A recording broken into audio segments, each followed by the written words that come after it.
on my bed and like perform the songs from my boombox for like my stuffed animals. Hi, everyone. You're listening to Lucky Listener Podcast. I'm your host, Jenny, and I'm joined here today with the very talented Bree-on-uh. Hi, thank you for having me. Of course, I'm so excited to talk with you. But first and foremost, a lot of people listening either know about you or are discovering you for the first time. So can you do a quick little intro, maybe like who you are, the type of music you make, and then I also am curious about your name, how it's spelled out, like Bree-on-uh. So could you also talk about your inspiration between the name? Yeah, definitely. My name is Brianna. I'm a 21, almost 22-year-old dark pop artist from Long Island, New York. And the name Brianna, like spelled out that way, is my name on like my birth certificate is Brianna. And so people would always call me Brianna. And my mom hated that because she wanted my name to be Brianna, because it's like the Gaelic pronunciation, because like my grandma was Irish. So that was an ode to her. Yeah. So it's like the Irish pronunciation is Brianna, but like nobody would say it as Brianna. And it would always bother my mom, and she would always like make me correct people. And then like as a joke in middle school, I put in my bio, it's Bree-on-uh, like so people would say my name right. And then when I needed an artist name, I was like, that's like kind of hilarious. Like it's like an ode to like my whole life people have called me the wrong thing. Now like, Mhm. you know, people can't. So Exactly. held out for them, you know? And people still do sometimes call me Brianna, but it's okay. I forgive them. Even after it's spelled out in your artist name, that's But crazy. people will say Briona, Bree-on-uh. not a lot. Briona. People have That's introduced crazy. me on like stage as Briona, and I'm like, it's not Briona.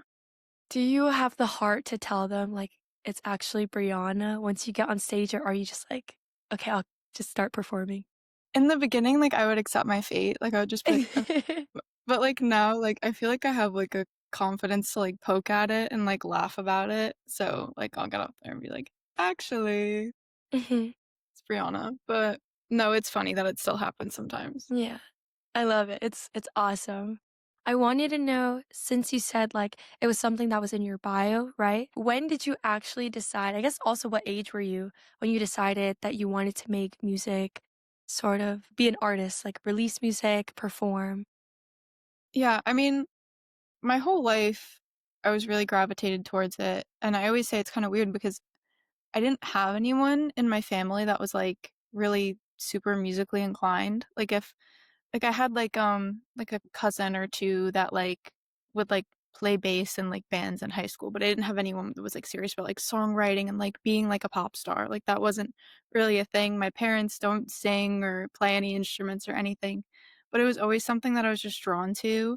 And I would always listen to like CDs on like my boombox in my room, and I had like an absurd amount of stuffed animals, and I would like line them up on my bed and like perform the songs from my boombox for like my stuffed animals. And like I would watch American Idol with my mom and tell my mom that I was going to be on American Idol one day and I was going to be a pop star and like whatever. It was always this dream that I had, and it kind of came out of nowhere. But my parents were always super supportive of it. And eventually I got sick. I had a chronic illness. And so I ended up being like homeschooled, and I couldn't go to school, and it was like it was a lot, but I had nothing to do all day because I was like sick. I couldn't get out of bed, and like it hurt my head to like go on my phone or watch TV. And so I would literally just like stare at my ceiling or close my eyes and just like daydream. And I would daydream about like being a pop star. Like that was my thing. And from like 12 to 16, I was pretty much bedridden, and that's like all I ever thought about. And when I got better, I was like, Mom, this is what I want to do with my life. Because it's like, that was like the thing that got me through that was like, that was my dream. Like, that was like, when I get through this, I'm going to be a pop star. And Yeah. so my parents were super supportive, and they started taking me to like a recording studio, and they took me to like artist development programs and stuff like that. And, you know, yeah, I was just really serious about it. After I got better, I started working 4 jobs so I could, like, pay to go to these expensive recording studios and, like, make my music and everything, and it's just, like, you know and it never felt like work because I was just so excited about it. I was like, "Oh, I'm out of the house. Like, I'm doing things. I'm better." So yeah, it's special to me for those reasons, definitely. Yeah. Oh my gosh. I feel like obviously no one, looking at you would be able to even tell like that was the sort of like livelihood or like childhood that you had between 12 and 16. I think it's also so special to be able to know that about you and like your artistry and how Yeah. I guess that do you feel like you've ever written any songs during that time period that was maybe like a telltale or specific to what you were going through then? Yeah, I mean, kind of right after it, the second song that I ever released was "Meet Me on the Red Eye," and that was very much so, like, about, like, the insomnia that I had throughout all of it because I was in so much pain, like, I couldn't sleep.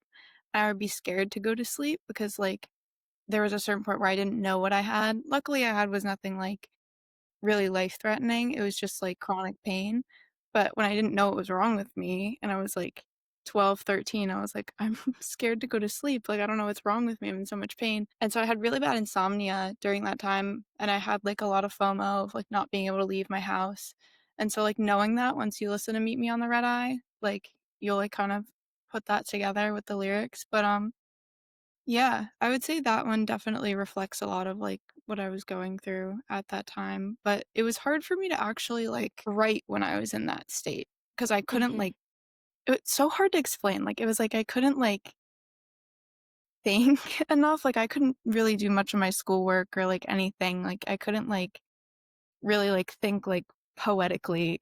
It was just like I had this, like, pipe dream, and then once I got better and everything cleared in my head and I wasn't in so much pain, I could kinda, like, piece together how I was feeling about all of it and, like, think critically about, you know, my songwriting techniques and everything. I could really, like, devote a lot of time to it, after going through that experience and, like, I was past it so I could think clearly about it, if that makes sense.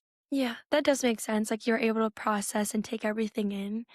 Did Mhm. it feel like the floodgates sort of opening once you were, feeling better and then able to hone in on your craft? Like, did you feel like you had such a surge in, like, your creativity and just, like, this eagerness to, like, actually go out and, like you said, like, go get out of bed and go do it? Yeah, um I definitely, like, wanted to hit the ground running. Like I said, I was better. I was like, "I'm getting a million jobs, like, I'm paying for this, I'm funding it." Like, I didn't even have, like, a license at the time, so, like, my parents were dropping me off at the studio, like, they were driving, like, 45 minutes to, like, bring me to the recording studio and, like, my voice lessons and stuff like that. Mhm. But yeah, so I definitely hit the ground running once I got better because it was just a very big, like, life is short experience, and, you know, it's a weird thing to, like, go through at such a young age because like, nobody really gets it, like, when you're that little, like, all of your friends are, like, just living normal lives, so I was very, like, serious about my life the second that I got better, so I was only, like, 16 or whatever when I got better, Yeah. and I just started taking life not so seriously, but, like, taking my goals really seriously because I felt like I lost so much time that I was like, "I need to do it." Like, I just started taking, like, my future and, like, what did I wanted in my life, and, like, I felt like I needed to make up for lost time by, like, working extra hard. So, in a weird way, like, it's kind of a blessing because I don't know if I would have done any of this if I didn't have that, like, life is short, do what you want experience. Like, I might have been, like, a teacher or, like, working in an office or, like, just having a normal job. So, yeah, in a weird way, I'm really grateful for it. But, yeah, life is weird, but it Yeah. leads to good things sometimes. Yeah, and I think it's really cool that it sounds like you've been very introspective about what has happened to you or, like, what sort of things that you've been put through or tested by. So I'm glad, like, coming out of it, you take on more of that, like, "Oh, it was a moment for me," and you grew a lot even, like, at the end of it. It was a moment to be grateful for, which I think is really hard. It's like you probably also tie a lot of those memories with, like you said, like, chronic pain and, like, discomfort. I think that's the very interesting thing is, like, coming out of it and, like, processing how you feel. Yeah. I had a question come up while you were talking.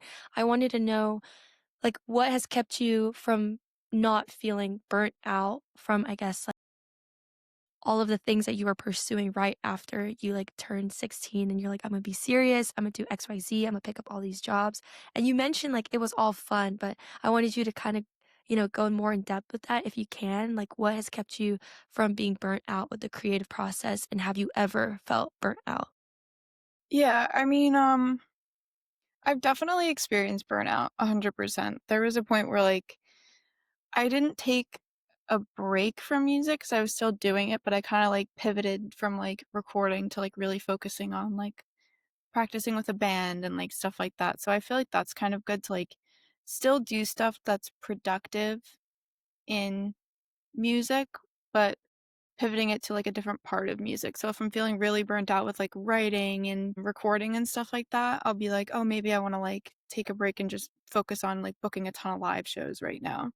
So that's kind of, like, how I deal with it, but as far as, like, when I was younger, it was honestly, like I said, I felt like I missed out on so much that I just wanted to, like, go, go, go, go, go. Like, I felt like I just yeah, I had so much time to make up for, so I didn't really experience any burnout for, like, the first, like, 2.5 years. Like, I was just, like, go, go, go, go, going, and then that's when I kind of hit, like, a little bit of a wall, and of course, there's, like, discouraging moments, like, I was like, I've been putting out music for, like, 2.5 years, and, like, I'm still not where I wanna be yet because I had this, like, glamorized idea in my head of, like, you post a TikTok and you go viral and your life has changed.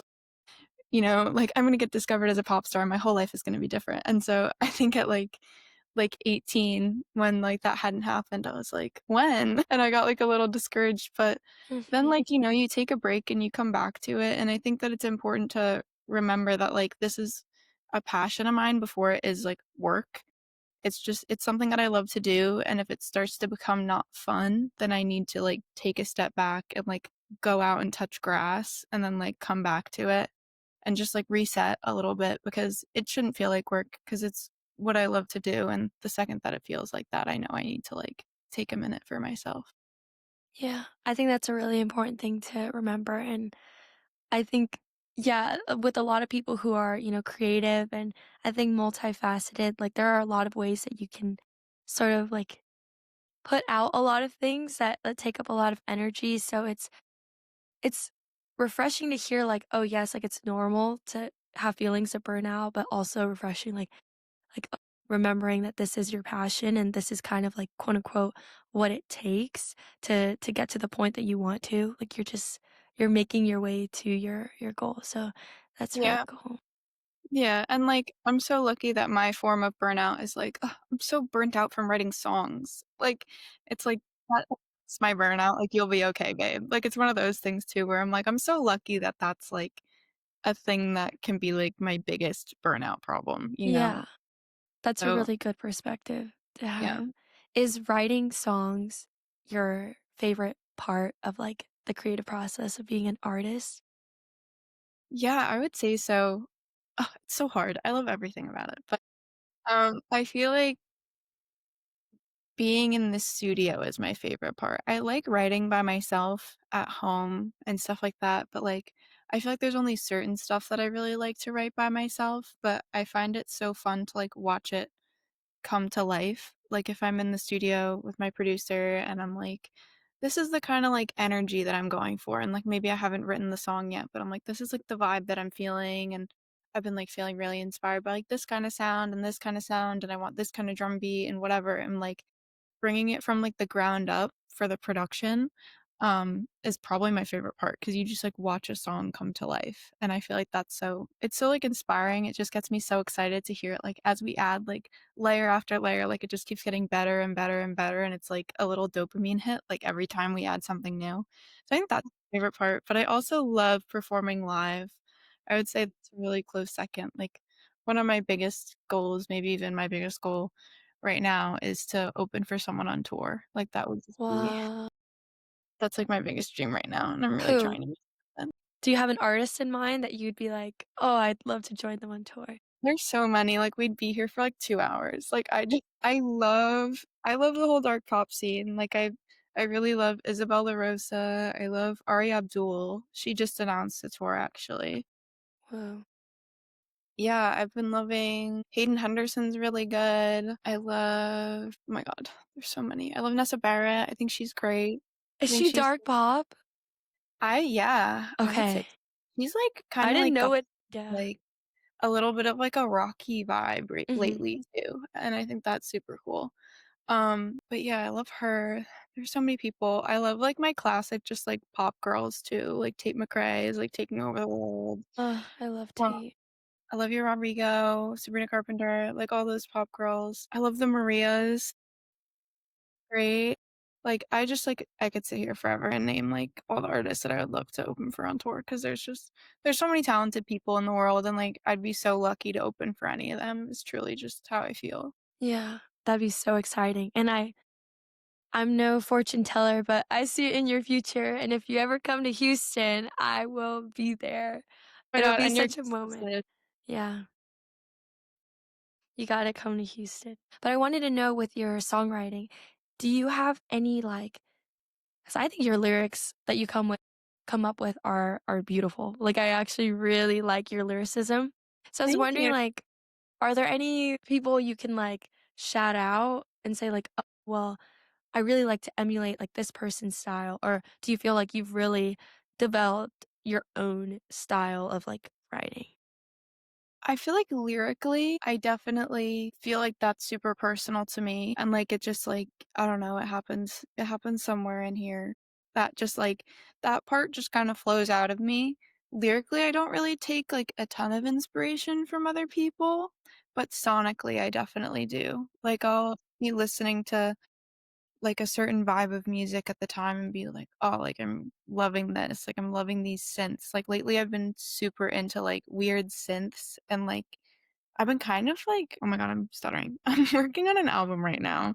Just got so overwhelmed by that because that was a crazy sentence to come up with, but I'm hoping it comes out next year, little leak, and I've been going for, like, an electronic rock pop Ooh, vibe because that's cool. the past, like, 3 years I was doing, like, some rock music in the beginning, and, like, that didn't fully feel right.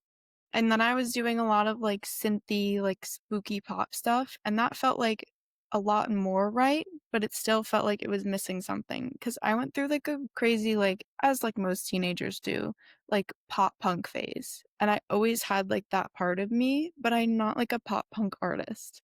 Like, I'm not, like, a pop rock artist, so I kind of wanted to start trying to, like, incorporate those worlds, so that's what I'm doing right now, and I feel like it's going pretty well.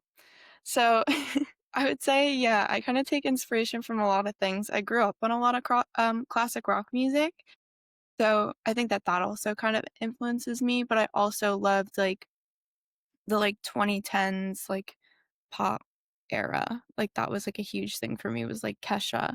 Like, Yes. she was my tried and true, like, when I was in elementary school, like, I was always bumping, like, Kesha and Rihanna, like, those were my girls, and so, I also like to, like, implement that, like, synthy, like, like, nasty pop beats, but I also want it to be, like, a little dark and spooky, and I also want it to be, like, kinda rocky, so, I don't know, I feel like I take inspiration from so many different people, Yeah. but I never wanna, like, just be like, "I wanna make a song that sounds like this person." Like, it's always like, I'll give, like, 3 artists that I'm like, "I wanna find a way to, like, marry these 3 energies and, like, make it me." Yeah, yeah. That makes sense. It's like your own personal sound and brand, and I think a lot of artists kind of deal with that, like, I am inspired, obviously, and there are some really cool things that I'd wanna incorporate that I feel like could look or add to my sound, but at the end of the day, you want it to be, like, your own. So I think that that's really cool. Everyone you pointed out, especially Kesha, I was like, "Yeah, Kesha, she ruled, like, 2010s." Like, that Yeah. was her stuff. Okay, my next question for you. I wanted to know, you are an independent, self-funded artist, so I wanted to ask you more on what is it like and sort of what are, I guess, the highlights and lowlights about being able to call yourself like an independent artist?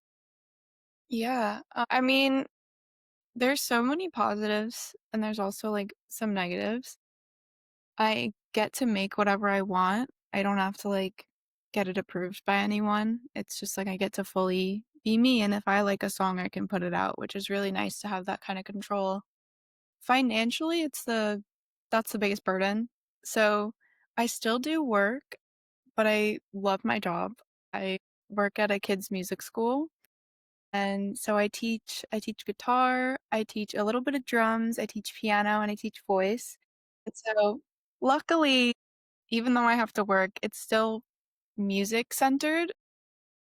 Yeah, it again, like, it doesn't feel like work. I just feel like I'm going and I'm, like, doing music all day, so it's great. But before that, before I started working there, I was working a lot of, like, normal jobs. I was a banquet server. I had to wear a tuxedo to work every day, and it was great. No, it wasn't. Yeah, I was, like, working in, like, kitchens and serving. Worked at, like, a waxing place at, like, the front desk. I worked in retail. I used to do, like, street team for a radio station. Like, I lived many lives, and I worked many jobs to be able to fund it. But at the same time, I also feel like that's what made me appreciate it more was, like, having to fund it myself. Like, you tend to care a lot more about it, because it's like you kinda worked for it a little bit more. You had to work to get the money, to save, to be able to spend it on your art, and I think that's Yeah. my favorite thing about having that experience is just being able to have that appreciation for, like, "Oh my god, I really worked for this." Like, I had to do things that I did not wanna do to get here, and I feel like that just it shows the passion that you have for it. So, yeah, there's positives and negatives, but I wouldn't trade any of it. I mean, would I like to be signed to a record label now? Absolutely.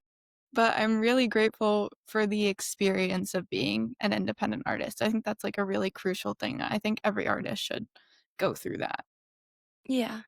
I know one huge, like, aspect of, like, whether or not you're in a label, but just, like, being an artist is you have to put yourself out there, and whether or not you or, like, someone else, like your management, is helping you find opportunities, you're obviously, like, seeking those opportunities. So, what is your experience with, I guess, like, having to I don't wanna say sell yourself as an artist, but, like, how have you navigated maybe this is an easier question, like social media as an artist and what you feel like is an appropriate, like, output? Because you did touch on, like, you've been, putting out and releasing music for a little bit, and at one point after, like, 2.5 years, you're like, "Okay, like, where is this going?" So since then, or maybe since the beginning, how have you navigated and putting yourself out there on social media and looking for opportunities?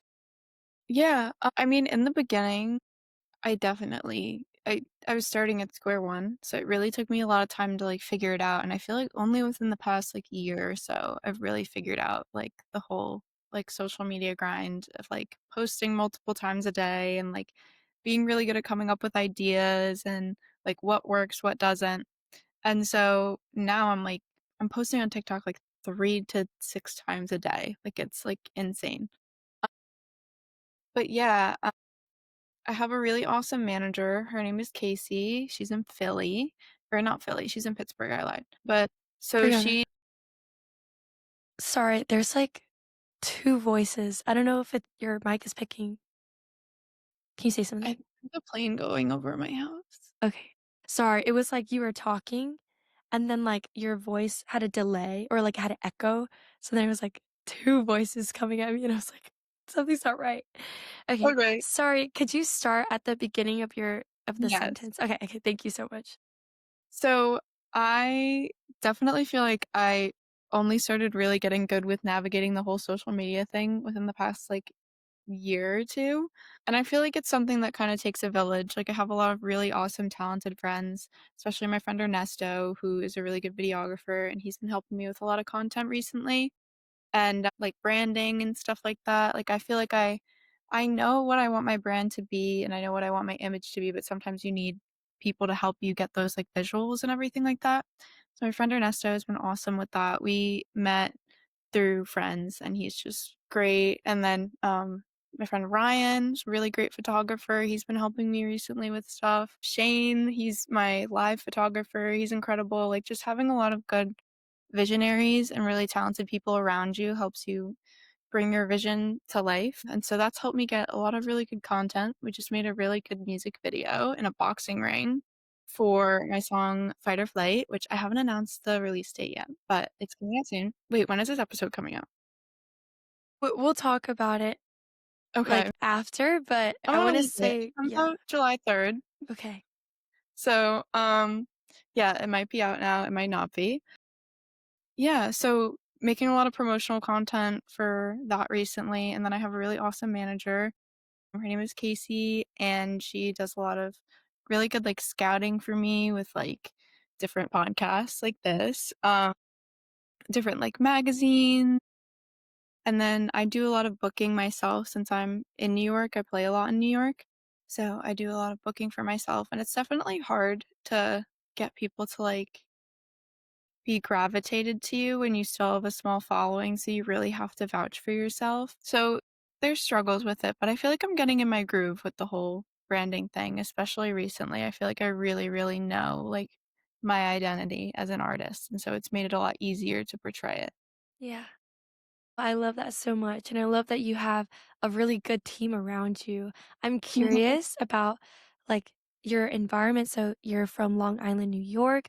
Like, what is the music scene there, and how have you sort of, like, curated obviously, they're your friends, but I'm just so curious how you created, like, or found a social circle of people who, that are dependable and sort of, like, aligned with your vision with your music. So can you, like, kinda touch on those 2?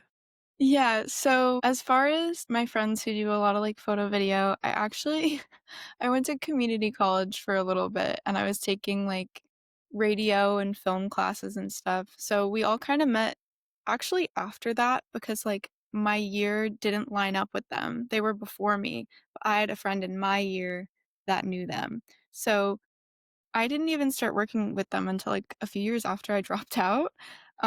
My friend Alex was like, "I have these friends that are, like, super sick at video and stuff like that, and, like, we wanna create, like, we just wanna, like, make stuff." Like, they make, like, a lot of really funny just, like, little short films and, like, stuff like that, and, they hadn't done a music video before, so they wanted to do one. We made, Home With You and Lie to You together. That was actually with my other friend Matt was part of Lie to You. He kinda headed that one, but he's in our little group, our little circle. So yeah, there's just an awesome group of creative people. The Long Island creative scene is pretty interesting. There's a lot of different types of creatives. Mm, There's a lot of, like, poets that I've met actually here, but there's also, like, a really big, like, surf rock type presence surf here. rock. Yeah, like that, like, beachy, like, indie rock presence because Long Island, at least where I live on the South Shore, it's pretty beachy. So, like, there's a lot of, like, live music at, like, places like Salt Shack or, like, Dublin Deck, if you're from Long Island, you know. And so, yeah, like, that's a really big presence is, like, cover bands that, like, play at beaches and stuff like that, or even, like, they'll play, like, original music. But, yeah, there's, like, a good, like, niche little community of musicians here, and they're all great, and I love them. That's how I met my producer, Steve. He was, like, really in that, like, beachy, like, vibe, like, with all, like, the live musicians that would play at those kind of places, and I met him through one of my friends, because he started working at a recording studio that I used to go to. He started producing there, and that's how I met him, and then I would see him out at, like, all these, like, beach places and stuff in the summer, and we connected, and I started making music with him, and, he's so talented. He's just, like he's incredible, and I'm so grateful for him. He just, like, really understands my style, which is, like, so awesome because I don't live, like, in the city where, like, there's a million different producers and stuff like that, so I feel really lucky to have, like, found him here, like, it actually, like, kinda shocks me, uh, and to have someone that I work so well with so close by is just, like, really a gift. It feels very meant to be, so very grateful for Steve. Yeah, shout out Steve, and also I love that somehow in, like, all your answers, you always bring it back to how grateful you are. I just love that because you are expressing, like, a lot of the gratitude for, you know, not just, like, yourself for bringing you to where you are, but also, acknowledging the people around you who have helped, and I think it's so cool that, like, you can just meet someone and then, like, now you're, like, showing up to their studio and, like, they're helping you record your next album. I think that's, like, sick that you're able Yeah. to do that. Yeah. Your current or not current, your album that you are currently working on, I wanted to kinda pick your brain. You don't have to share that much, but I wanna know, like, with your current discography, I guess maybe how similar is the content and the sound, or if you're going for, like, a different vibe? I guess what was your idea behind creating this album, and what can people sort of expect with it? I feel like it blends everything in my discography together in a Mm, weird way. Like, how I had, like, a little experimental, like, rock phase, but then I was also doing, like, the, like, sassy, like, dark, spooky pop. Like, it's kind of melding those worlds together, which is really exciting because I feel like for so long I did a lot of experimenting and trying just different styles and stuff like that, like, not realizing that they could all work together, if done so correctly, and I have a really awesome producer that just, like, gets, like, my brain. Like, sometimes I'll throw out, like, crazy ideas, and he's just, like, on it. Like, he doesn't question it, and so we've mhm. gotten to experiment a lot with that kinda stuff. So, it's gonna be different, really different, but it's also gonna be reminiscent of what I've released before. Yeah. Like, it's just an elevated version of everything that I've come out with. I'm really proud of it so far, so I'm really excited. I'm Yeah. nervous, I'm excited. Well, it is like your baby, so it's normal to be nervous, and obviously you care a lot about this project, and it's like your next thing. So I'm also super excited for you. You said next year can't come any sooner. I know, That's I so told my exciting. friend. Yeah. Thank you. Yeah, of course. So for this next part of our podcast, I am excited to say we're going to enter the creative segment. So, this is called Playlist Prescription. You'll have like a little graphic we'll put on the screen. So cute. Yes. And so, I had people submit either a situation scenario that they need a playlist to help cope with. And I actually, for you, I picked two, but we're going to pick one out of the two because I just can't tell which one is better. Okay. But I would love if you could recommend 1 to 2 songs from your own discography if you see fit, and then I will also recommend some from other artists. So the 2 that I have, I feel like you'll like both of them, but either a playlist for dealing with boy shit or just, like if you're familiar with like that slang, like sort of like immaturity within a relationship, most of the time coming Yeah. from guys. And then the other one is like a playlist when you're feeling like a rock star. So I'll sort of let That's you pick what you feel like you are more interested or which one resonates with you more today. Oh my god. I, like, immediately, like, thought of a song that could fit for, like, each of them. Okay. Okay. I think I like Feeling Like a Rock Star. Okay, let's do that one. Let's do that one. I'm in, like, my confidence era these days, so I feel like I that's love fitting. that. Thank you. I love that. Do you have 1 to 2 songs, maybe even more, however many you feel like fits? Yeah. Oh my gosh. I would say Out of Your League definitely is very, like, I'm that bitch coded. So I would say am I allowed to curse? Yeah. Yes, yes, you can. Okay. It's very, like, I'm that bitch coded, so I feel like that's very, very rock star. So I would say Out of Your League, Home with You. It's very, like the, like, whole tagline of the song is, like, I'm not going home with you. Very, very confident, very rock star. And I feel like I probably could think of one more. Probably Decoy. Decoy. Like, That one's I a don't need fun song. I I really I like really that like one. that one. That one was a really fun one to make. But yeah, it's very, like, I don't need you. So, yeah, we're in our confident era. I love it. Okay, so you said Out of Your League, Home with You, and then Decoy. Those are Yeah, great songs. thank you. I I have 2 suggestions for this playlist, and obviously, we're creating this playlist together, so I would love to run it by you. But for some reason, I this is definitely Miley Cyrus. I don't know why I put Hannah Montana. Miley Cyrus, 7 Things I Hate About You. Yes. She's a rock star. Miley from, like, I don't know, 2007, Yeah. 2010s. That's such, like, a moment.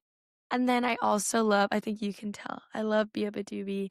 I feel like she's a rock star in my world, and she has, a song called California, and I love the backbeat on it. And I don't know if you've, heard of that song or are familiar with her discography, but you should definitely check it out if you I've heard some of her s I don't know if you watch Love Island, but I remember your Rob, he was like "Oh, I love Beabadoobie." And I was like and that, like, really resurged, like, because I used to listen to a lot of Beabadoobie. I was like, "Oh, thanks for the reminder, Rob." And I, like, Yeah. started getting into her again. Wait, that's so Um, funny. yeah, I love Beabadoobie. She's awesome. I love her too, but also it's crazy because I don't have to say this, but, like, right before the interview, I was watching Love Island, Yeah, but what? I don't have Peacock, so I'm what guess how I'm watching it? I'm watching it Were through you bootlegging TikTok. it? I'm watching it through TikTok, but it's, like, split in parts, so it'll end, Really? and then I have to, like, swipe to the next someone's I'll do getting all my that. views. Like, after, like, the episode comes out, like, the next day, I'll be, like, on my phone on TikTok, like, the next morning, and I'll be like, "Part 2," and I'm like, "I should just turn on my TV I because I, like" know. one of my friends, he has He Peacock, has and I Peacock. That's Peacocks. clutch. Yeah.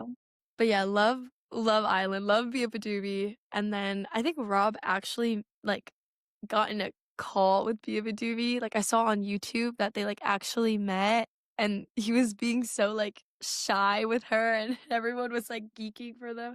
'Cause it's so funny, but yeah, so I would recommend back to the playlist prescription, I would recommend California by Bia Badoobie and Seven Things I Hate About You. Do you feel like you have any other suggestions from, like, other artists? Oh my god. Wait, I'm scared. I don't know, I need to think. I would say Zoe Ko. Zoe Something by the Ko. do you know her? She's so cool. She, literally anything by her.